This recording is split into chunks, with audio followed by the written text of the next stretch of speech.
room had 43 years of my career sitting in it, and I don't mean that metaphorically. I mean the actual documents. Binders 3 inches thick, stacked along the left side of the conference table, 14 of them, each one representing a phase of the Southwest Regional Medical Infrastructure Consolidation, a CMS-backed hospital merger and facility modernization program that had taken me 11 years to build from a concept memo into a binding federal agreement. The final disbursement authorization was scheduled for 9 o'clock that morning. I was supposed to be the one to sign it. I was 52 years old. I had driven to the office at 5:30 in the morning because I wanted to review the CMS compliance addendum one more time before the federal representatives arrived. Not because I was nervous, because that's what I did. That's what I had always done. The conference room was on the 14th floor, floor-to-ceiling windows looking out over downtown Kansas City. The kind of view you don't notice after the first year, and then one morning you're standing there with a cup of coffee and you think, I've spent more hours in this building than I have in my own home. And you're not sure whether that's something to be proud of or something to grieve. I was standing at the window when my boss walked in. He was 3 years younger than me. He had been brought in 14 months earlier as the new chief operations officer, transferred from the company's East Coast division, where he had managed commercial real estate partnerships. He knew how to run quarterly reviews. He knew how to read a balance sheet. What he did not know, what he had never taken the time to learn, was that federal healthcare facility grants operate under a completely different compliance architecture than anything in his previous world. I had tried to explain it to him, more than once. He set his coffee down on the table and looked at me with an expression I couldn't quite read at the time. Later, I understood it. It was the expression of a man who had already made a decision and was simply waiting for the right moment to deliver it. He said, "We need to talk before the CMS people get here." I told him I had maybe 20 minutes before the federal liaison was due to arrive from the airport. He said, "This won't take long." He told me that the company was restructuring the compliance division, that my role was being eliminated, that HR had processed the paperwork and my access credentials would be deactivated at the end of the business day. He said it the way you'd tell someone their parking spot was being reassigned. I remember the sound the air conditioner made. A low, steady hum. I remember thinking about that hum because my brain needed something neutral to hold on to while the rest of me tried to process what I was hearing. I asked him if he understood what day it was. He told me he did. I asked if he understood what was in those binders. He said the team would be able to manage the signing. I had worked with the federal compliance officer from CMS for 6 years. Her name wasn't in any of the binders as the primary contact. I was. My name, my credentials, my personal authentication code that was tied to the federal disbursement release system, not the company's name. Mine. Because that's how the RAC authorization structure worked under the CMS Role Access Compliance Framework, and I had explained this to him twice in the past 4 months, once in writing. I said, the signing can't proceed without my authentication token. He told me the IT department would handle the credential transfer. I want you to understand something. I was not an angry person. I had spent 11 years in rooms with governors, hospital board chairs, federal administrators, insurance executives, and I had never once raised my voice. My ex-wife used to say that my ability to stay calm under pressure was both my greatest professional asset and the most infuriating thing about me as a husband. She wasn't wrong on either count.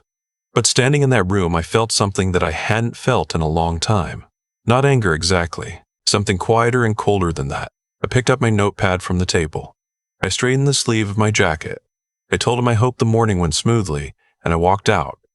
I took the elevator to the lobby. I sat in my car in the parking garage for a while. I didn't call anyone. I didn't send any emails. I just sat there, watching the fluorescent lights flicker against the concrete ceiling, thinking about my daughter's high school graduation, which I had attended for exactly 40 minutes before my phone rang, and I had to drive back to the office for an emergency call with the Kansas UH. She was 26 now. She had stopped asking me about work a long time ago. The federal liaison arrived at 8:58. She had flown in from Baltimore. She had been on this project for 3 years. She knew the compliance architecture the way I knew it, which is to say, she knew exactly what was required and exactly who was authorized to provide it. The meeting started without me. I know what happened next, because she called me at 9:17. She was professional about it. She always was. She told me that the CMS authentication portal had rejected the company's credential transfer request because the RAC authorization was registered to my individual professional license number, not to the company's federal contractor ID. The system did not allow proxy transfers for individual license-based authorizations. She'd informed the room of this at 9:04. She had given them 13 minutes to resolve it. At 9:17, with the company's IT department unable to produce a solution and the federal compliance window expiring at 9:30, she had notified all parties that the disbursement authorization could not proceed. She said, "I'm sorry, Aldous. I don't know what happened on your end, but the authorization structure was always tied to you personally. Anyone who read the compliance documentation would have known that." Her voice was even. She was not the kind of person who editorialized, but she said it clearly enough that I understood she was not simply conveying information. She was making a statement for the record. $47 million in the first disbursement tranche. Gone. Not permanently. Federal grants of this scale could be reauthorized, but the compliance window had closed, and reopening it required a new application cycle, new documentation, new federal review. Minimum 8 months, possibly 14. The hospital system that was supposed to receive the first tranche for rural facility upgrades in 3 counties would wait another year. I drove home. I made a sandwich. I sat at my kitchen table and I thought about the 11 years. The midnight flights to Austin when a partner agency had a documentation crisis. The Thanksgiving I spent in a hotel room in Topeka reviewing amended CMS guideline. The morning I was in the emergency room with chest pain that turned out to be severe stress-induced hypertension, and I went back to the office that afternoon because we had a review meeting I didn't want to reschedule. My daughter called me at 2 o'clock. She asked if I was okay. She had seen something on LinkedIn. Someone had shared a vague post about a major CMS authorization failure. She didn't know I was involved. I told her I'd been let go that morning. There was silence on the line. She said, "Dad, what are you going to do?" I told her I was going to finish my sandwich. She laughed, and I was grateful for that. The following week was quiet. I took walks. I slept past 6 for the first time in years. I called my brother in Albuquerque, who I hadn't spoken to properly in probably 8 months. He asked me how I was. I told him honestly. He said, "You sound different." I asked him what he meant. He said, "You sound like yourself."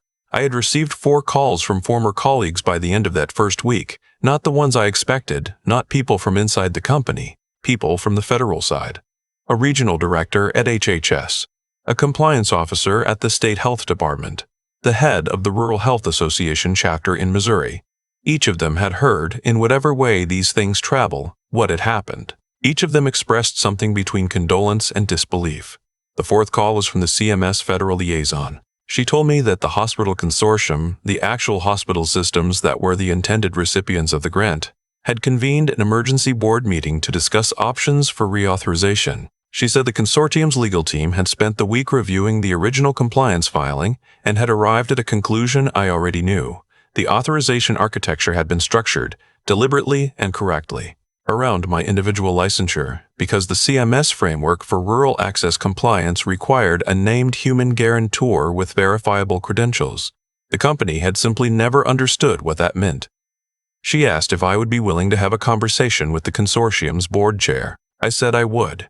The board chair's name was not one I recognized. He had been appointed 6 months earlier, a former hospital administrator from the Pacific Northwest who had moved back to Missouri after his wife's family had health issues. He was direct. He asked me, in the first 5 minutes of the call, whether I would consider working with the consortium directly as an independent compliance consultant to guide the reauthorization process. I asked him what his timeline expectations were. He said, "We want to be back in front of CMS within 60 days with a clean reauthorization packet." I told him that was aggressive. He said, "I know. Can you do it?" I told him it was possible, but I said I needed to understand the scope clearly. I told him that my previous employer had not fully understood the compliance architecture they were working with, and I was not willing to be in that position again. I needed direct authorization authority, not advisory authority. I needed my name on the filings, not a company umbrella. He said, "That's exactly what we're proposing." I asked him to have his legal team send me a draft engagement letter. It arrived the next morning. I read it twice, called my attorney, an old friend from law school who had been in healthcare contract work for 20 years, and we spent 3 hours going through it line by line. It was clean. Better than clean. The engagement terms gave me full compliance authority, a direct relationship with the CMS contact, and a fee structure I would not have asked for myself. I signed it on a Thursday afternoon at my kitchen table. The same table where I'd eaten that sandwich the week before. The reauthorization process was not easy. It never was. CMS had updated 2 sections of the RAC framework in the preceding quarter, and aligning the consortium's documentation to the new guidelines required 3 weeks of intensive work. I was on the phone with the federal liaison almost daily. I drove to 2 of the 3 counties involved to do site assessments personally because the original documentation had a discrepancy in facility classification codes that needed to be corrected before resubmission. My daughter came to visit during that stretch. She stayed for a long weekend. I was working, but not in the way I had worked before. She sat at the kitchen table with her coffee while I reviewed documents, and at one point she looked up and said, "You seem okay."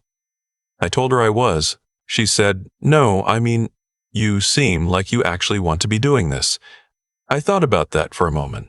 I told her she was right. The reauthorization packet was submitted to CMS on day 58, within the compliance window, complete, clean, and with every attachment properly cross-referenced to the updated framework guidelines. The federal review took 6 weeks. On the morning the approval came through, I was sitting at my desk, the one in my home office, the one with the window that looks out onto the backyard where I'd been meaning to fix the fence since the previous spring. My phone showed an email notification from the CMS Federal Systems portal. I opened it. Authorization approved. Disbursement release scheduled for the following business day. I sat there for a while, not in a dramatic way, just quiet. The way you sit when something large and long and heavy finally settles. I called my daughter. She picked up on the second ring. I said, "It went through." She was quiet for a second, and then she said, "Dad, I'm so proud of you." I don't think anyone had said that to me in a very long time. I realized I hadn't needed it as much as I thought I would, but I was glad she said it anyway. What happened to my former employer, I learned through separate channels over the following months. The COO who had terminated me was placed on administrative leave 6 weeks after the original authorization failure. It turned out that the compliance division restructuring he had cited as the reason for my termination had never actually been approved by the company's board. He had made the decision unilaterally, apparently in the belief that the signing would proceed regardless and that he could reorganize the division's credit structure afterward. The board, once they understood the full scope of what had occurred, was not understanding about it. I did not follow those developments closely. It was not my concern.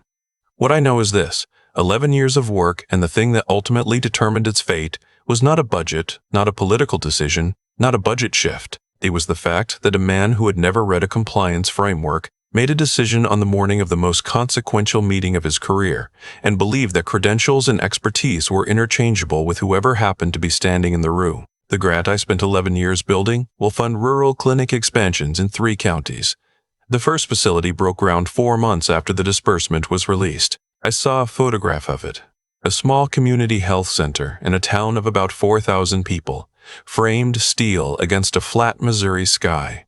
My name is not on any press release about it. It's not on a plaque, but it's in the signature block of the authorization documents filed with CMS in the line that reads License Compliance Authority, and that is enough. My daughter called me the morning the groundbreaking photo ran in the regional paper. She said, "Is that your project?" I told her it was. She said, "Then I want to hear the whole story sometime, the real one." I told her I'd make dinner. We'd have time. There's a photograph on my phone that I keep coming back to. A community health center mid-construction in a small Missouri town. Framed steel, flat sky, a handful of workers in hard hats standing in what will eventually be a waiting room. Nobody in that photograph knows my name. That's fine. I know what it took to get there. What I've learned in the years since that morning in the 14th floor conference room is that outcomes like this one don't happen by accident. They follow a logic, not a spiritual logic. Not fate, just the simple, reliable logic of cause and effect playing out over time. My boss made a decision based on ego and incomplete information, and the consequences of that decision were always going to be proportional to what he didn't know. He didn't know because he hadn't done the work.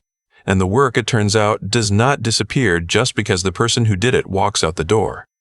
I think about the years I spent building that compliance architecture, the midnight flights, the emergency calls on holidays, The morning in the ER where a doctor told me my blood pressure was high enough to be dangerous, and I went back to the office that afternoon because I believe the work required it.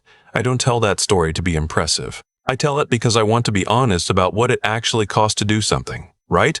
And why doing it right is the only thing that ultimately protects you. There's a kind of integrity that isn't about being good in the abstract.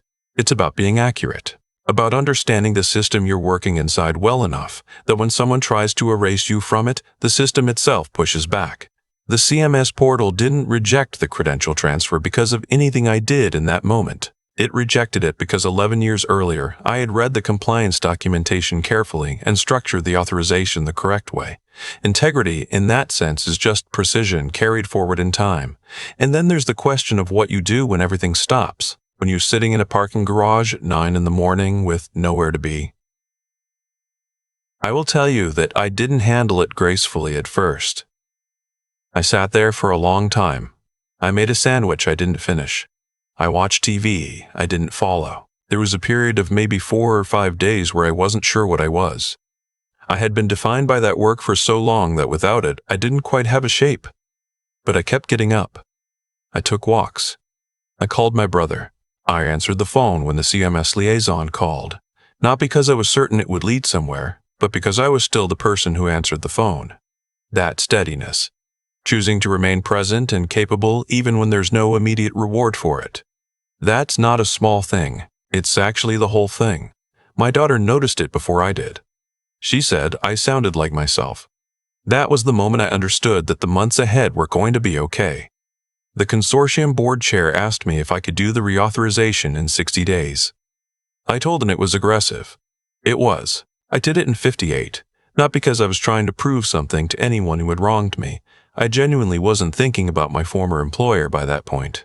I did it because the hospitals needed it, because the work was in front of me, and because I was still the most qualified person in the room for that particular job. That's reason enough. My name is in the signature block of those authorization documents. The health center is being built. My daughter wants to hear the whole story over dinner sometime. I think I'm ready to tell it.